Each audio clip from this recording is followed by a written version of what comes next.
बाळा, तू आज ज्या ओझ्याखाली दबला आहेस ते ओझं मला स्पष्ट दिसतंय. तुझ्या डोक्यावर कर्जाचा डोंगर झालाय ना? रात्रीची झोप उडाली आहे, अन्नाचा घास घशाखाली उतरत नाहीये आणि प्रत्येक येणारा दिवस तुला एका नवीन भीतीमध्ये ढकलत आहे. तुला वाटतंय की आता सन्मानाने जगणं अशक्य आहे. लोकांनी तुला टोमणे मारले असतील, वसुलीसाठी लोक दारात आले असतील आणि तुला अशावेळी स्वतःच्याच माणसांनी साथ सोडली असेल. तुला वाटतंय, स्वामी, मी आता यातून कसा बाहेर पडू? माझं काय चुकलं? अरे वेड्या, आधी हा विचार मनातून काढून टाक की तू एकटा आहेस. तू कर्जाच्या खाईत पडला आहेस म्हणून मी तुझा हात सोडला नाहीये.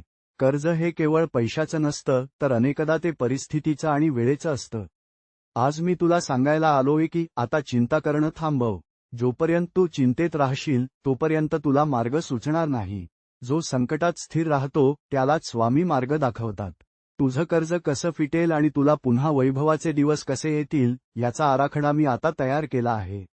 बाळा, प्रगतीचा मार्ग अडकण्यामागे अनेकदा आपल्या वास्तूतील नकारात्मक ऊर्जा असते.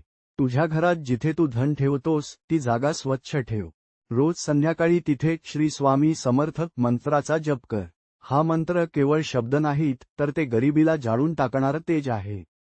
तू प्रामाणिकपणे प्रयत्न करत राहा, कोणालाही फसवू नकोस. तू जेव्हा नियत साफ ठेवतोस तेव्हा मी विखुरलेले मार्ग एकत्र करून तुला यशाकडे नेतो. तुला लवकरच अशी एखादी संधी मिळेल, असा एखादा मार्ग सापडेल की तुझं एक कर्ज फिटायला सुरुवात होईल. ज्यांनी तुला कर्जावरून हिणवलं, जे तुला आज तुच्छ लेखतायत, त्यांना त्यांचं उत्तर काळ देईल. तू कोणासमोरही हात पसरू नकोस, तू फक्त माझ्यासमोर हात पसर. मी तुला कोणाचा मिंधा होऊ देणार नाही. तुझ्या आयुष्यातील हा कठीण काळ केवळ तुला काहीतरी शिकवण्यासाठी आला आहे. आता तुझा हा वनवास संपण्याची वेळ आली आहे. 27 जानेवारी 2026 पासून तुझ्या आयुष्यात आर्थिक स्थिरतेचे योग तयार होत आहेत. तुझे अडकलेले व्यवहार मार्गी लागतील आणि अनपेक्षित मार्गाने तुला धनप्राप्ती होईल. बाळा, आता उठ आणि आत्मविश्वासाने कामाला लाग. भिऊ नकोस, मी तुझ्या पाठीशी आहे. हे माझे शब्द केवळ भिंतीवर लावण्यासाठी नाहीत, तर ते तुझ्या हृदयात कोरण्यासाठी आहेत. जेव्हा तुला वाटेल की आता मार्ग संपला, तेव्हा फक्त डोळे मिटून माझं नाव घे.